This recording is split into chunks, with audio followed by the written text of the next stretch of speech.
I admire your luck, Mr. Bejan. Adrian Bejan.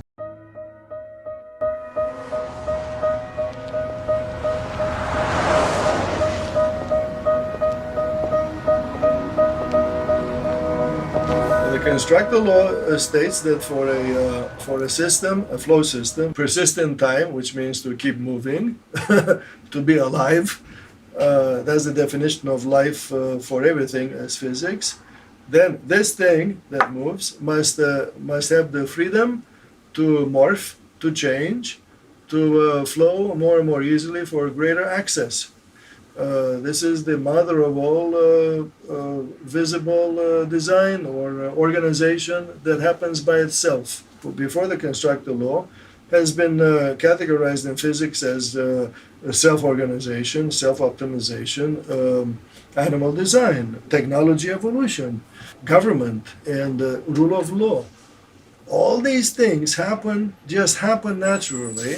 The law that summarizes the multitude of phenomena that many consider obvious, irrefutable, but disconnected. I was not mimicking nature. I was actually predicting nature. I was trained in how to draw and also how to develop an appreciation for ideas in the visual arts and beauty and discipline. The greatest single lesson from growing up in basketball was the idea that the ball flows through channels.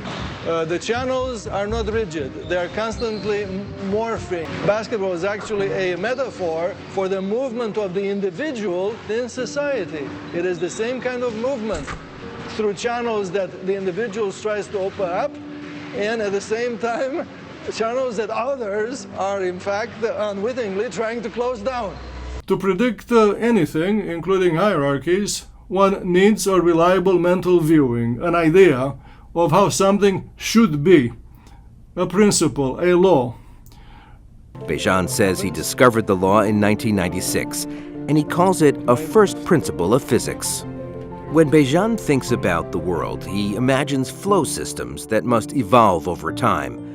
That evolution, Bejan believes, happens in a discernible direction, and this leads to the patterns we observe. Everything that we perceive as movement around us fits inside this rectangular box. The air currents, the ocean currents, the animals and the vehicles, the engines and the brakes unite the geophysical with the biological and with the social organization. All these images, all these configurations are evolving as they flow. The population converges in a river basin fashion from the area to one point, for example, a basketball arena, and then 2 hours later, the same population spreads on the area as a river delta. At the largest scale, which is the globe, is the same phenomenon. We have it here in colors representing the condensation trails left behind all flying aircraft. The world is a vascular flow, which means hierarchical or dendritic. And this drawing shows that the hierarchy in movement is synonymous with a hierarchy in the distribution of fuel used on the globe. The energy used annually by a country or group of countries is proportional to the reported wealth of that country, the GDP or gross domestic product. So what was the hierarchy in movement and fuel used is the same as the hierarchy in the distribution of wealth on the globe. Everything, not just the political system, but the education system is free to change. These are attitudes, which mean flows.